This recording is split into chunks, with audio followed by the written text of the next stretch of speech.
What's happening, fiends and friends? It's Matt Orozco, also known as on my Instagram as Macabre Matty, and I'm taking my VOD of the Dead column that I typically post on Macabre Daily, and I'm bringing it to the video format. So, giving this a bit of a test run, much like the test, the written version you can see at macabredaily.com. I'm going to talk about a different horror movie, offer up my perspective and opinion about the film, but also give a little bit of additional context about the genre it's in, perhaps the time period, or even any other trends that are relevant to maybe my understanding or reading of the film.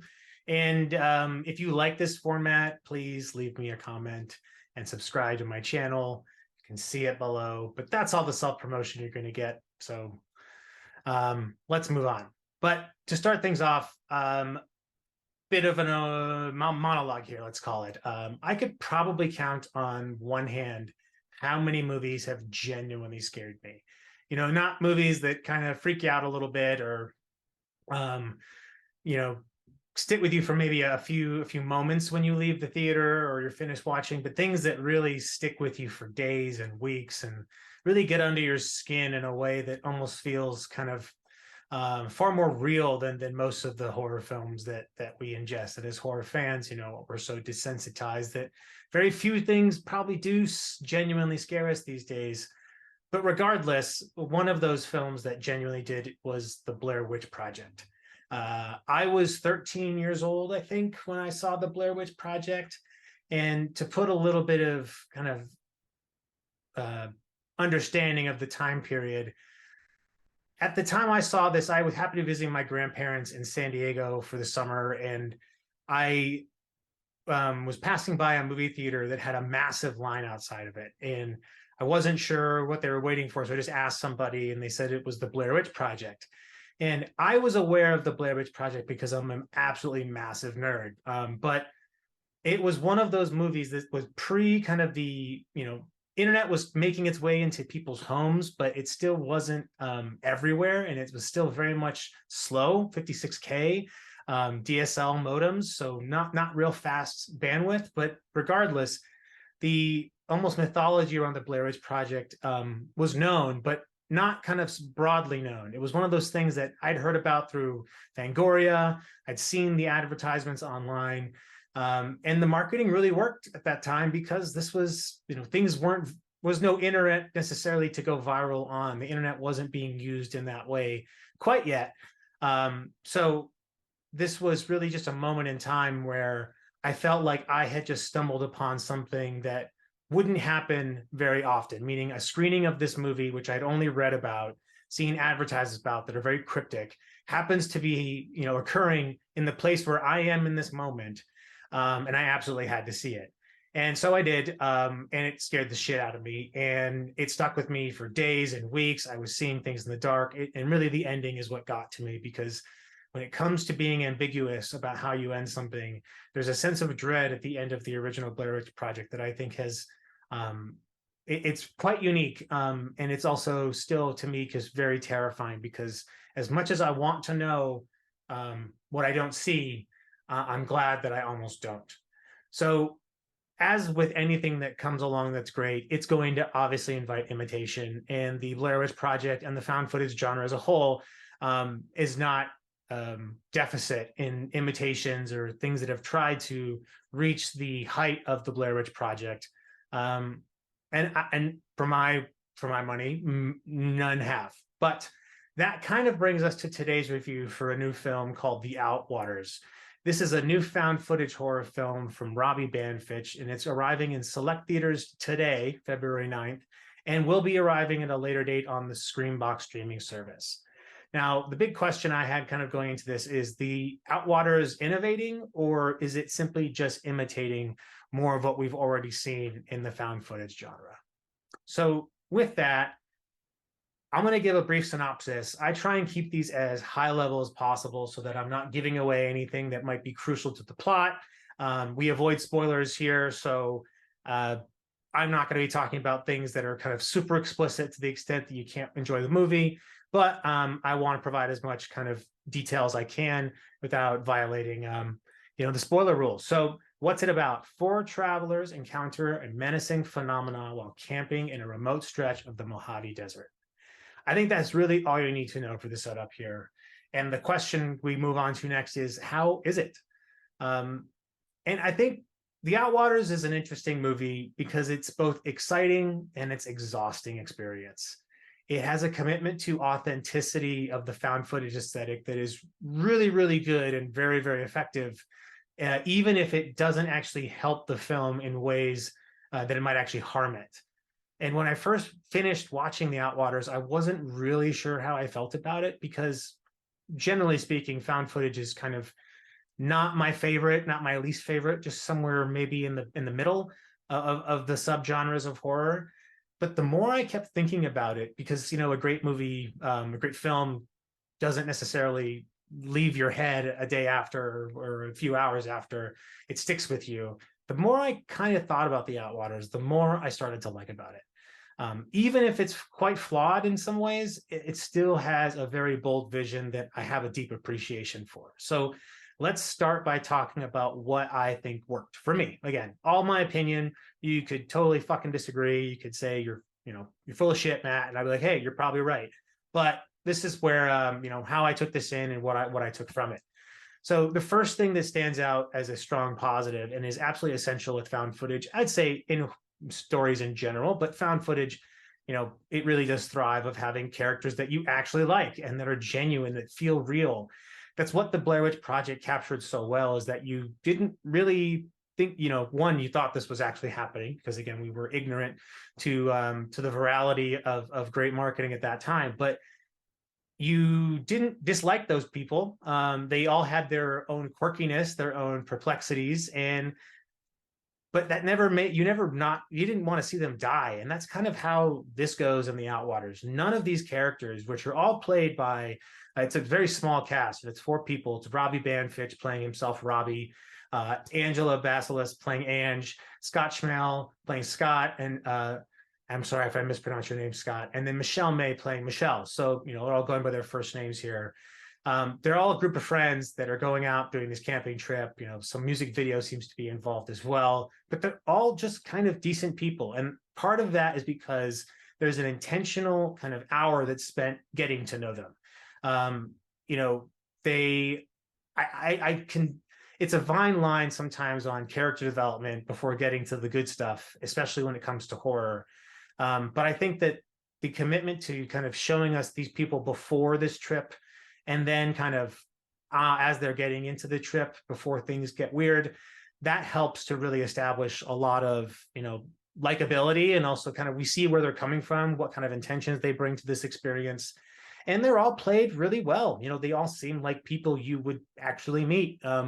Hopefully this would never happen to, but hey, that's what horror is all about, I guess. And what I really, really appreciate about this, and what I love what movies do, is they take big swings, and this gets weird and it gets wild, and it just stays that way. It's a long movie, longer than well, not long, but long for my my short attention span, I guess. But it gets weird, and it's kind of wild how it stays that way for little less than half the film, I'd say. Like little more than half the film, not much happens, but once that part happens, usually this doesn't save it to like the third act to wait for something to happen. This kind of gets going mid-second act. And I really appreciate that commitment to just kind of the absurdity of what we see next. And it's really hard to explain what happens next because that kind of gets us into the spoiler territory, but suffice to say that it's probably not what you're thinking, but it's also, you're probably going to figure it out once you see what's happening, but it's never explained. So there is this great opportunity to let whatever you think is happening exist in that space rather than this be dictated to you. And I think the ambiguity works for that specific example. There's also a level of disorientation to this movie that is so profoundly unsettling sometimes. And as someone who doesn't usually get motion sickness watching movies, save for like climax and the last 20 minutes of that, this one does kind of throw you a bit for a loop as far as, the way the camera's treated, kind of how that, yeah, as a viewer, you take this in. And I watched this at home, so I didn't see it in a theater. But if I was seeing this in a theater, I could certainly imagine with, my beautiful, anxious self that I might, it would be a lot to take in. So just fair warning on that. It's a bit disorienting, but that works quite well though. I mean, if that's something that doesn't really affect you, then and you can muster through those things, then that actually adds a lot to the tension. And I just cannot stress how weird it gets. Like, even though you're not explicitly told what's happening, there are some visual cues that kind of tell you a little bit about what's going on, but not enough to really make any sort of tangible sense of it. But all of this leads to what I think is, again, a great way to end a solid film is a great ending. And the ending here is just absolutely perfect. Especially considering just how much of a roller coaster you're on leading up to it, you kind of figure, I've seen it all now. What are you going to do next? And while what is done is not necessarily anything new, the way it is done and the way it's executed is really what should be re-recognized. Because at the end of the day, doing, the easy stuff really well is still very difficult. And I think that what The Outwaters pulls off extremely well, above just being kind of weird and unique in its own way, is that it actually does channel what makes found footage interesting, in that it puts you in that voyeuristic experience and makes you feel as if you're seeing something you shouldn't, but you're also there in a much different way. Whereas when you're third person observing the stories, you can dissociate in a bit, whereas this is like, I'm going through this a bit with them. And the way it all ends, while it doesn't give us really any answers, it does satisfy what I think we've all come to see, which is, a really great climax. So as with all things, they can't be perfect. So there are going to be some things that didn't work as well for me. This is a much shorter list, to be quite honest, but these are still some things that got in the way of my enjoyment. One is it's overlong. If you read the column I do for Macabre Daily, or you ever hear me talk about movies, you've probably heard me bemoan how long movies are today and why long movies should not be the default. But this is not a time for a soapbox statement. This is just me to say, at an hour and 40 minutes, this feels much longer than it really needs to be. That might be because you get right into, you hop into things much sooner than you'd expect, but it also, it just, maybe that's some of the exposition and development that happens on the front end of the film as well, but it's just a bit overlong. And it certainly felt that way. But once it gets going, like I said, it's going to grab you. So if you can, the first hour, muster through that, and then you've got something to latch onto. And that commitment to authenticity that I talked about, of being really kind of focused on true to found footage, in the sense that there isn't this kind of, you don't have these absurd angles of like, well, people would hold the camera while they're running, away from something, like they're going to turn it back. Like those, they just don't make sense. But part of the problem with found footage is that it exists on an absurd premise to begin with, is that anybody in their right mind who is being chased to their death would actually carry the camera with them. It would be of the most willpower required to get this done. So it's hard to believe that the average person, even an amateur filmmaker in the case of the story here, would have the willpower to hold on to his camera while he's going through what he's going through. But that said, that premise of like, okay, well, we can appreciate and move past the fact that the absurdity of carrying that camera around all this time exists. Part of the problem with being so committed to authenticity in the case of The Outwaters is that there are times when you can't see anything for long stretches. We're talking minutes on end, 5 minutes in cases where you're just hearing sounds. And while that works, that becomes kind of very common in the story, especially in the back half of the film. And there are certain times where you're seeing things through a very minimized lens, which again looks like or minimized point of light, which again is intentional. All these things are intentional designs, but what they do is they kind of harm the ability for you to get behind what's scary. And sometimes what you can't see, it's hard to be scared of something if you don't know what it is you're supposed to be scared of. Just what's happening, especially in found footage, you need some frame of reference, because while the first person view gives us the experience of this is kind of happening to us in a way, we don't have the sensation that, and we certainly don't want the physical sensation or the mental sensations that come with the trauma experienced by the characters. But we need to know how severe is that. There are some allusions to these things. I presume a lot of these, again, withholdings are intentional, but there's a time to withhold and there's a time to show. I think that there was an opportunity to show more than withhold here. And it bears reminding that there should be a trigger warning for those who have extreme sensitivity to light or sound, or those who get very easily motion sick. You probably don't watch a lot of found footage movies anyway because of the motion sickness, but it just bears stating that this is pretty intense. So would discourage in a theater if that is something that would bother you, but even at home, it's okay if it's not your bag kind of stuff. So the final part of this is, what are the last rites for the Outwaters? The overall here is that the Outwaters is a visceral viewing experience that is exhilarating, it's weird, it's wet, and it's occasionally irksome when you can't see anything for really long stretches of time. But in spite of those flaws, there are some truly interesting and new ideas on screen here that really make me interested to see what Robbie Banfitch does next. And unlike a similar kind of obtuse film, Skinamarink, where narrative is non-existent, The Outwaters is kind of a more palatable experimental film experience for the masses, simply because it does offer some sort of narrative to get behind, even if not entirely sure what it is, and it's absolutely one hell of a trip.